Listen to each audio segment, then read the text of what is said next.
Hi there, I am Rob, And I'm Angie. and Together, together we we are are Twinfinity. Twinfinity. Today we are braving the cold one more time to uh, do this from outside, as opposed to inside where we should be. We are across the Bow River from the beautiful Banff Springs Hotel, and also way up over here is also the Bow Falls area, which is just a spectacular area to be in. Hopefully, there's not too much waterfall noise. Anyway, And hopefully you can hear us okay. It is a bit loud, but we're trying to be louder than the waterfall, so hopefully we can make do.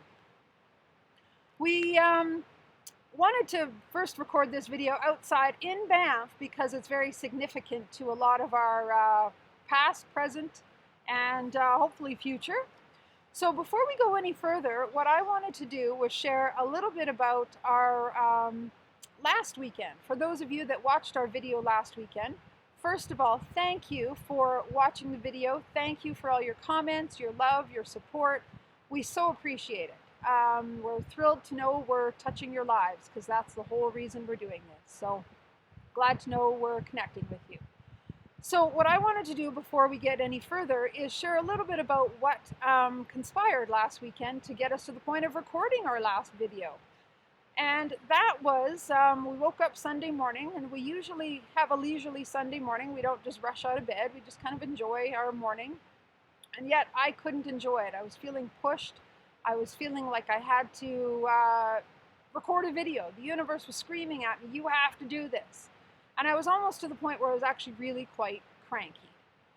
My dear husband here, who's amazing, actually, I was kind of snarly and snappy with him too, because I was just feeling, to be quite honest, very nervous about recording a video.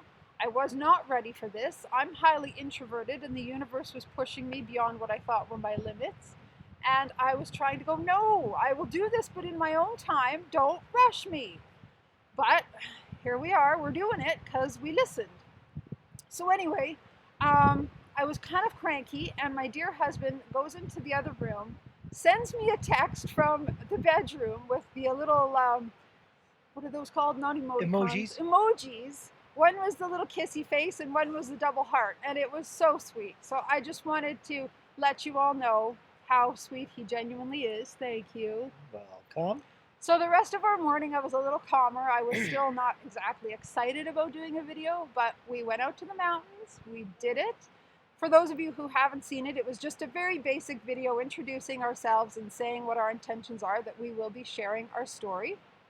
And for those who don't know anything about us yet, we are twin flames in union who have been called actually to share our 20-year journey to this whole process.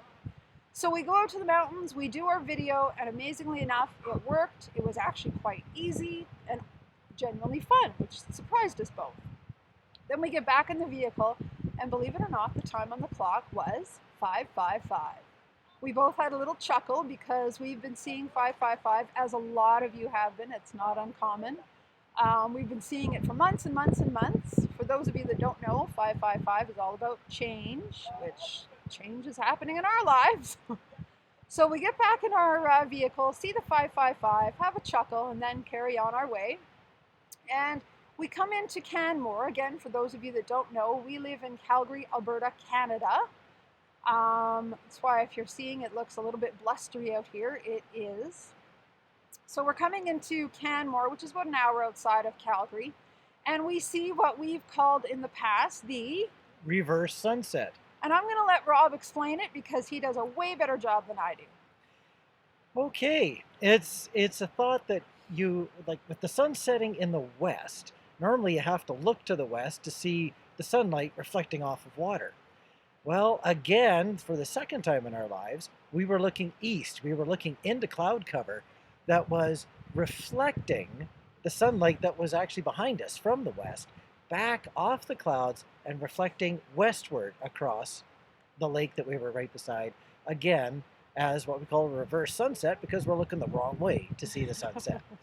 So what was really weird was two things. First of all, the last time we ever saw this was the very first day we met, 20 years ago, July 25th, 1997. We never ever thought we'd see this phenomenon again because it's odd. The second thing that makes it so weird and odd is the fact that the sun was past the mountains. It was below the mountains in the west. So to figure out how the sun that's below the mountains in the west can be reflecting over the mountains in the sky in the east, I don't understand. I'm not a scientist, but I just don't get it. The sun actually had to be shining up over the horizon, over top of the mountains, onto the clouds, and then into the shaded area that we were in behind the mountain. Couldn't see the sun, but the sun found us anyway. So it was really, really quite spectacular to see this for a second time in our lives and to be together. So the first time again, 20 years ago, now today or last weekend after we recorded a video. So my whole point in sharing this story is when the universe is pushing you to do something, just trust it even though you think, oh, I can't do that, there's no way. Because you know what? It's amazing what we can do even though we don't think we can. And it's amazing the incredible rewards the universe gives us. So, on that note, we wanted to move forward with this week's video. Now, this week's video, we had all the great intentions of getting started from the first day that we met. But then we also realized that we were going to end up talking about times from before when we met. Just bits and pieces that defined the characters that we were. Yes. Well, Angie was 23 when we met. I was 33, 10 years older. So we both had experienced a lot of life. So we have decided that we need to actually kind of describe how we got to where we were before the first day that we met. Yes. And then we took another quick look at it and realized that would be a very long video if we both did it together. So today is going to be Angie's day. I'm going to play the camera holder and occasional helping with the odd note that we have stuck to us, like post-it notes and whatnot. And Angie is going to tell her story from her beginning of time to just before when we met. Next video, it'll be my turn. And hopefully it'll be better weather and we can do it outside too, because right now it's starting to rain on us. So I have a lot to say, but hopefully I can manage before it either rains or snows on us too much. So I'm going to start from the very beginning of my life. Just this life, because if I started any further back about past lives, we could be here forever. So I was born in March of 1974. For those of you that don't want to do the math, I'll make it easy for you. That makes me 43 right now. So I was born into a home that was quite abusive. I had an angry dad when I was growing up. And I don't at all share that to point fingers or anything, because I know very much that I chose the life that I chose. I'm not victim to any of it. We're all on different paths in our journey and we're all on different understandings. But for those of you that aren't familiar yet with past lives and soul choosing, it is my understanding, I'm never one to explain everything as if it's everybody's understanding, but it's my understanding that we come into our lives choosing everything, our birth, our death, and everything in between. So there's no experience that is out of our control or out of our choosing on a soul level. So I was very aware coming into this life, I was choosing a challenging life. When I got here on a human level, I had no idea. I just realized this is hard. So I also not only grew up in an abusive home, but I was sexually abused by two of my uncles from the age of 3 to 7 until I finally disclosed.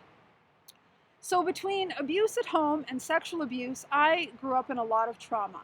I was very scared, I was timid, I was afraid of everything and everybody. The only time I felt safe was at home and with my mom. Growing up, my mom and I had what they now call enmeshed. That's the counseling term for it.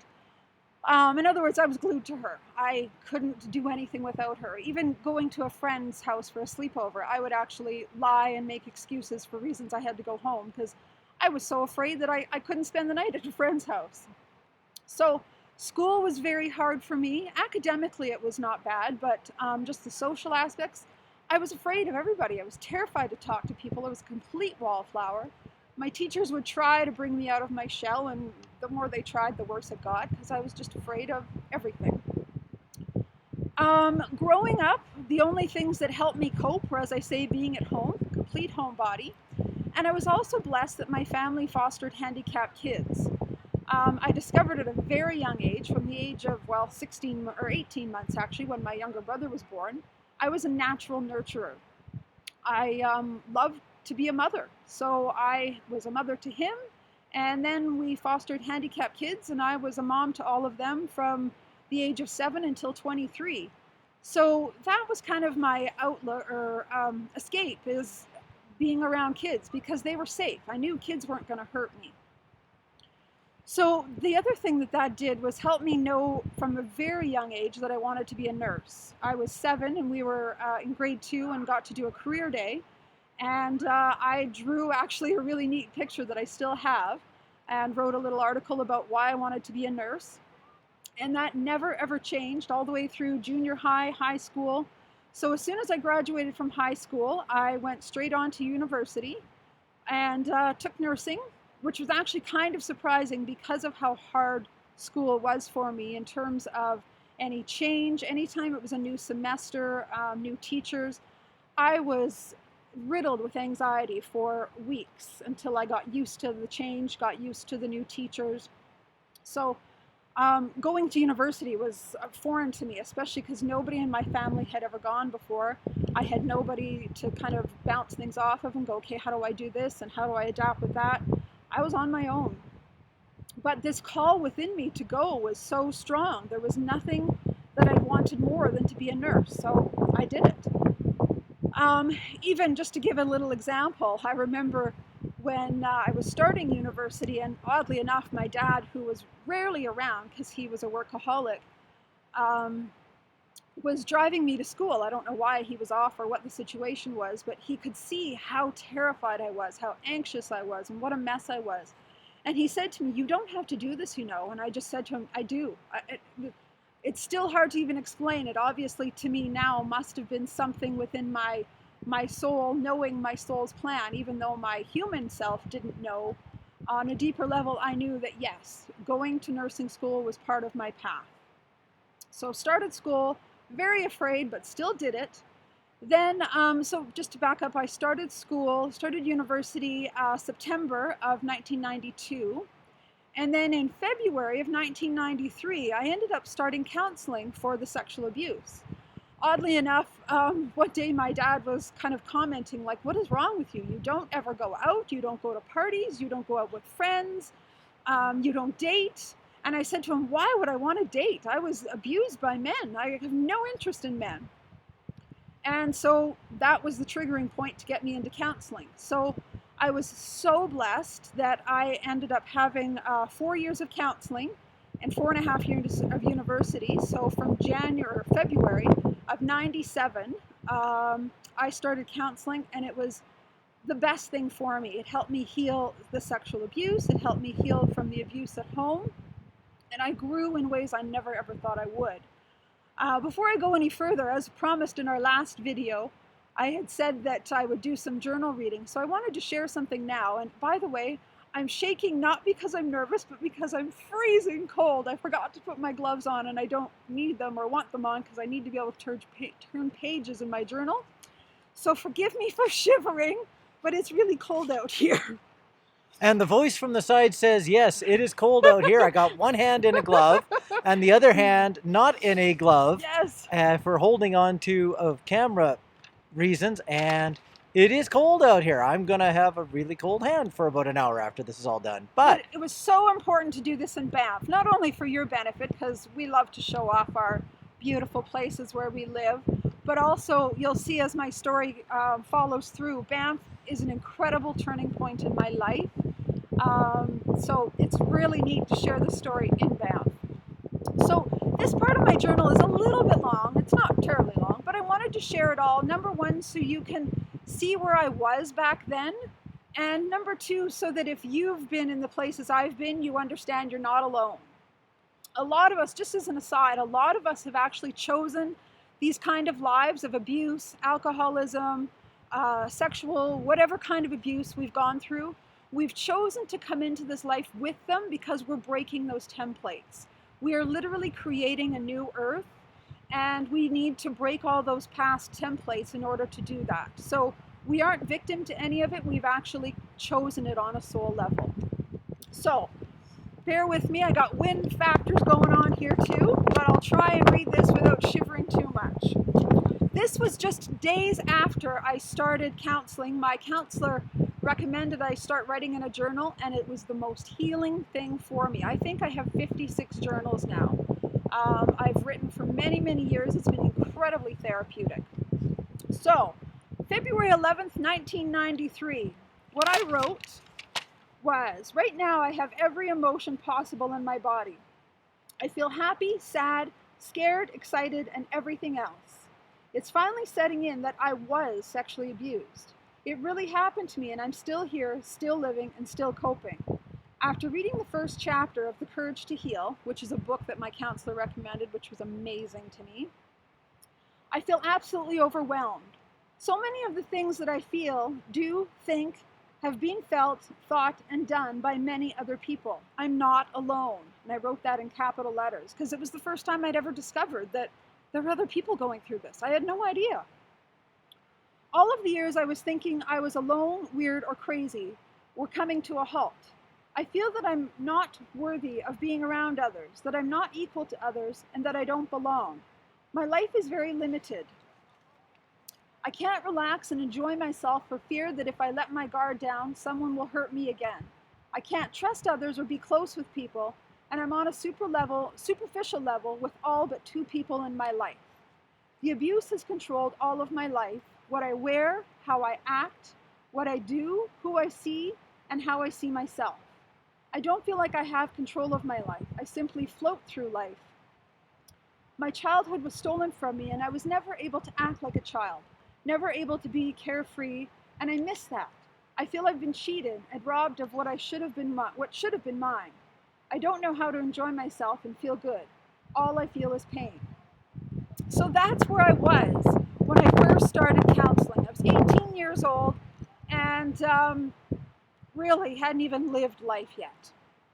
So that just kind of gives you a perspective of the challenges I was facing, the emotions I was feeling. So counseling and school went hand in hand. I don't honestly know how I would have done either of them alone. Counseling helped me cope with school, and school helped me cope with counseling. When counseling was really challenging and I was going through a lot of old memories, facing feelings, doing all the healing work, I had school to bury myself in. I was blessed that I learned maybe not the best skill, but probably a better one than some. I learned how to be a workaholic, like I learned from my dad.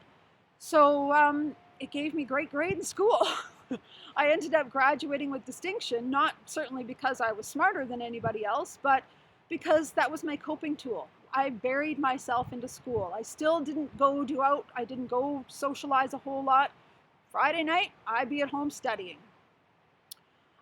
When school got hard, as it really did, not only because of just school and university, but it was challenging for me in a lot of ways because I would get triggered in so many ways with especially the sexual abuse.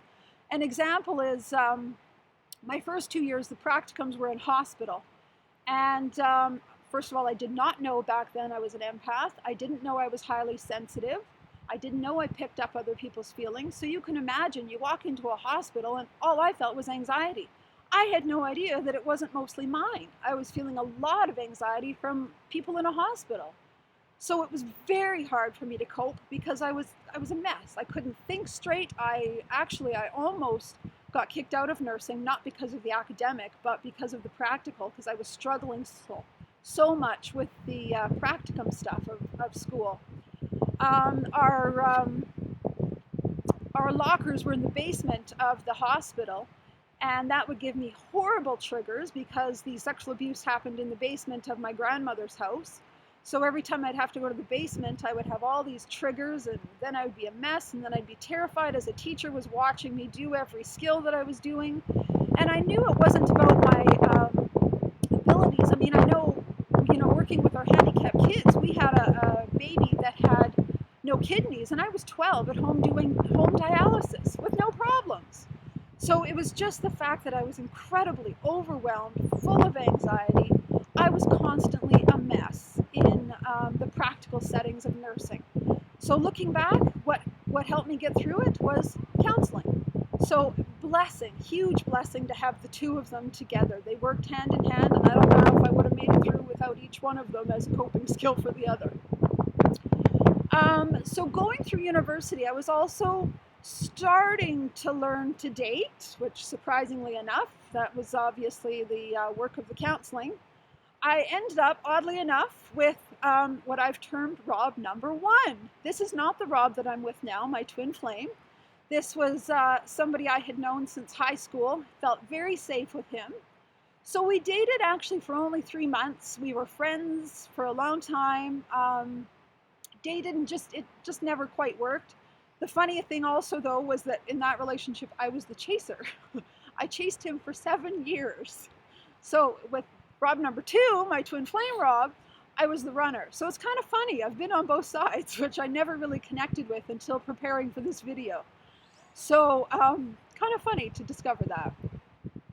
So anyway, dating him while going to school, and life was just really hard by the time I graduated from university. I was incredibly burnt out. I was, every area of my life was not going well. I was tired of counseling. I mean, 4 years of counseling is a lot, and it was pretty steady, almost weekly for a couple years. So very intense counseling, very intense in school. I had babysat people to make money. That's how I made money while I was in school. Was struggling with that. Quite frankly, getting tired of being around kids because I had been around them from basically my brother's birth until then, which was 23. I was also, as my last practicum in nursing, working at the sexual assault center, so taking crisis calls. I did a lot of my papers and anything in nursing, did as much as I could on sexual abuse, just as my own healing. So it was good but hard at the same time. Listening to these traumatic calls, it was really overwhelming. So all of these things in my life, I was really starting to crash. To the point one day I was so completely burnt out that I literally cried for 8 hours. I mean, obviously not a solid bawling kind of cry, but tears coming down my face, 8 hours. I honestly don't know what kind of headache I must have had after that, because thank God I don't remember that, but I was a mess. So by this time, because I was so exhausted and burnt out, I was incredibly suicidal. And to give an example of that, I wanted to just read another little piece in another journal. I'm going to drop that one so I don't lose all my pieces of paper here. This is now February 23, 1997. So I wrote, I feel completely miserable. My whole world feels like it's falling apart. Rob isn't here. Of course, again, that's Rob number 1, not twin flame Rob, to get them confused. Rob isn't here, and it ain't like things are great and wonderful when he is here. Things are shitty again with counseling, work is exhausting, babysitting is hard. It's just like everything is wrong and the whole goddamn world sucks. Sorry for the swears, but I'm going to be honest, that's what I wrote. My journal became a coping tool to the no end. Some days it was a swear all through the whole journal. I won't read that one someday. So I was just saying that everything sucks, I hate life, I'm so not happy, and I'm tired and I'm burnt out. So that just gives you an idea of where my head was at. Not in a good place. So in the meantime, as a graduating gift, my parents had offered to send my nursing girlfriend and I to Banff. What a surprise! That's why we're here right now. So they had timeshares, so they booked us a timeshare in Banff.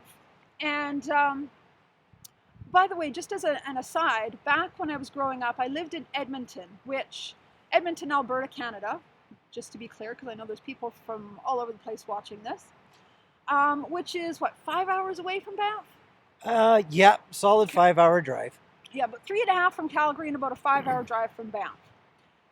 Banff, just to explain, has always been a healing place for me. I don't have a lot of positive childhood memories with my dad, but Banff is actually one of them. I don't know how old I was, but we all came to Banff, and I fell in love with it as a young kid. So there was always something magical about it here that I've just always loved. I don't know if there's a vortex of energy here or healing energy. I'm not sure, but I feel wonderful here.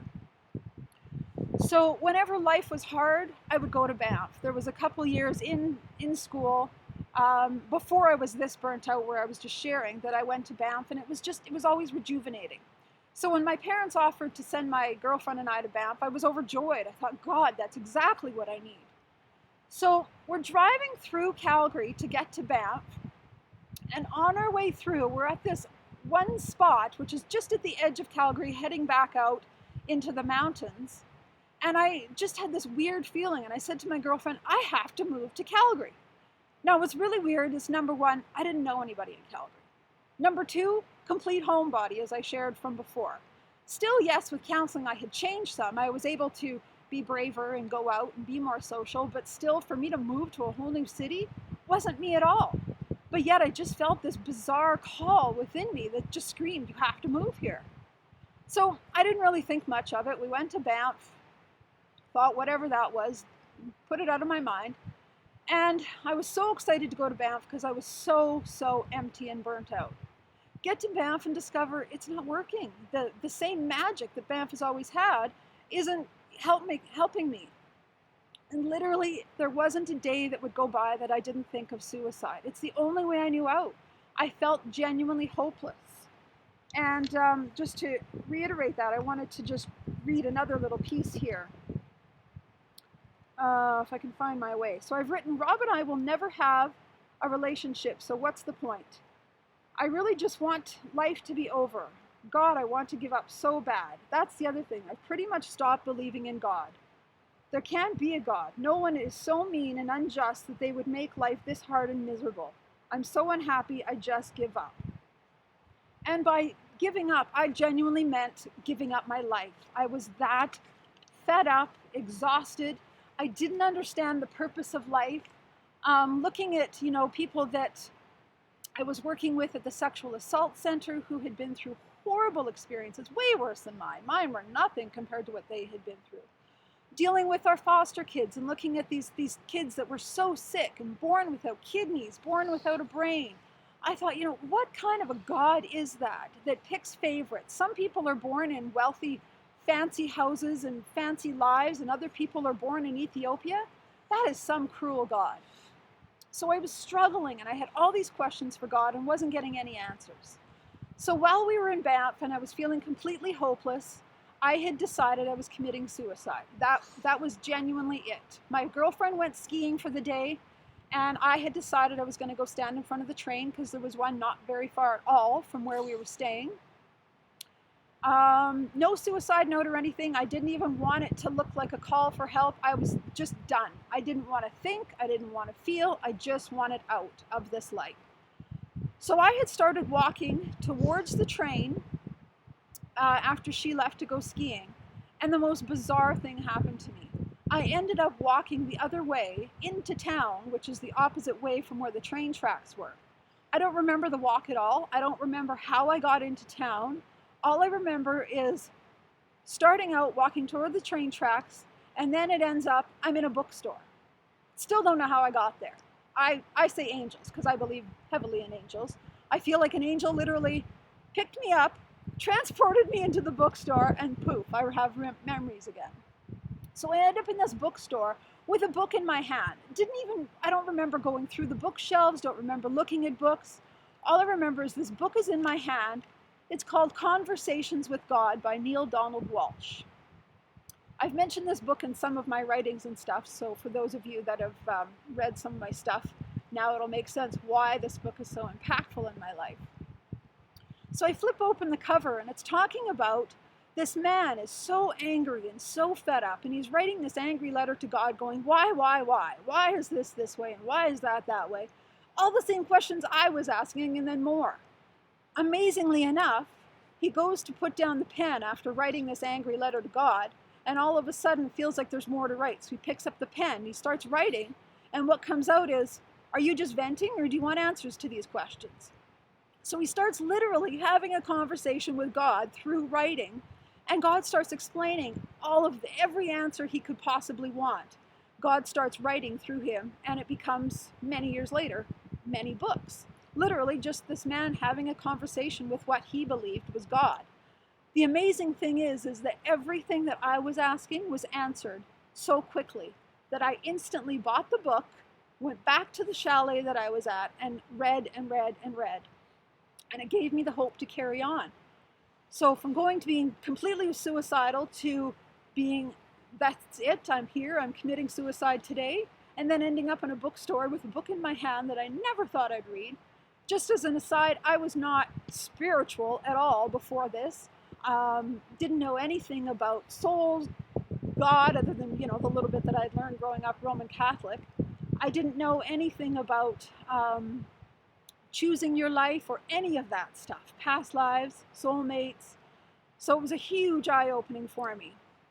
So back to the story, we end up going back to Edmonton. This was in April of '97 that we went to Banff. I graduated from nursing in May, and I moved to Calgary. The call did not stop. It actually got stronger and stronger to the point I couldn't deny it. And my whole life in Edmonton felt like it was coming to an end anyway. My relationship with Rob #1 was going nowhere. I had felt kind of like I was done with counseling, not to say that I was done with healing, but I was just getting to the point of, I was so sick of going every week and talking about my problems. I'm like, I don't care anymore. I was done school, so I didn't have that holding me back. All of my friends felt more like clients than friends. I've always been good at being able to help solve people's problems, so they would call me when they needed help, and then when I had counseled them and guided them, never heard from them again until they had a problem. So I didn't have a whole lot that I was really feeling like I was leaving behind. So the call to Calgary got stronger and stronger, and I decided, okay, well, I got nothing to lose, might as well move. So I moved to Calgary, and I just want to double check. Whoop, that goes not. Nope. If there's anything else that I'm missing on my notes before I talk about going to Calgary. I, of course, had to write notes because my story's a little long, so I wanted to make sure I got everything in there. Yeah, so far it looks like we got it all. So I wanted to read a last piece in my journal here, which shows you the change in my mind and the change in my perspective after I moved to Calgary. And actually, before I read this, I wanted to share something really neat again about when we listen to that call within or the call of the universe. I can't deny it, I was friggin' terrified to move. Whole new city, didn't know anybody, didn't know anything, but again, just thought, why not? I was also still really coping and managing burnout. So I was in this place of just let go. I don't know if you've ever been in that place where you're struggling so much and you're struggling and you're struggling, you finally just surrender and go, whatever. I was very much in that place. So before I actually moved to Calgary, I went down there, of course, to find a home, and the neatest things happened. I don't even know why I went downtown specifically. The only draw I had to downtown was because I didn't have a car. I figured it would be walking distance to a lot of things. And I've always been a list maker, so I made a list of everything that I wanted in an apartment. This was before I understood anything about manifesting and thinking ahead of time to create your reality. I'm a list maker. So I made a list. One of my most important lists was I wanted a sunset view. So I wanted to be facing west because I wanted to see the sunsets. So I start walking downtown, strange city, don't know it at all, just going with whatever feels right. I end up putting my hand on the door of a apartment building, and I heard, not this one. And it was such a weird thing because it wasn't my own voice, but I didn't really think much of it because I was just in a weird space of exhaustion and everything else. So I just carried on and went to another apartment building, and that one, I didn't get a not this one, so I went into it. Wouldn't you know it, lo and behold, they had exactly what I was looking for, but even better, they had my west-facing view, but I didn't also think about the fact that in Calgary, you have view of the mountains, and I love the mountains. They connect so deeply with my soul. This was even before I knew much about my soul. So they had what I wanted, a west-facing, so that I could have my sunset view, but also my mountain view. And even more amazing, I had pink carpet. You can't believe how excited I was to have pink carpet. As you can see, I love pink. I got pink everywhere. I'm a pink person. I was then too. So it was just a done deal for me. I didn't think, I didn't analyze, which was highly unusual for me. I thought about everything to the last and nth degree before I made any decision. But it all just felt right, so I did it. So June 13th, 1997, I moved to Calgary. Made the big leap, did it all. I had friends who thought I was nuts, and I just really didn't care because they didn't feel like that big of a friend at the point anyway. So this is what I wrote shortly after moving to Calgary. Well, I'm home. It's 10 p.m. and I'm sitting in my living room on the floor, and it's in my gorgeous Calgary apartment, watching the sunset. So there we go. I got my sunset view. Wow. Every time I look out my window, I start to cry because it's so beautiful. I'm home and it feels great. So this was June 14th, 1997, the day after I moved. What's also so amazing about my move is that the day I moved in, again, terrified. I mean, I was starting to think, what the hell have I done? But it was a little too late. I had a moving van full of stuff. Wasn't going to tell my parents, by the way, I don't want to do this anymore. Can we go back to Edmonton? No. So first elevator load full of stuff that I'm taking up to the 11th floor where my apartment is. I end up meeting this lady who lives in the building. She's quite a bit older than me, but we just connected so deeply. If you're seeing this on your screen, sorry, maybe you're not, but we're seeing a funny thing that I'm going to get rid of. There we go. So we're seeing her, or I'm seeing her, and we just connected instantly. Literally the moment I'm moving into my building. So she became an instant friend. She helped me move in. She was so supportive, so kind. She showed me around Calgary a bit. Couldn't have asked for anything better for a move-in experience. What's really amazing is she is still a friend today. She doesn't live in Calgary anymore, but we're still linked on Facebook. We still connect. What a blessing to have somebody like that, a dear soul friend, to help me on my journey in Calgary.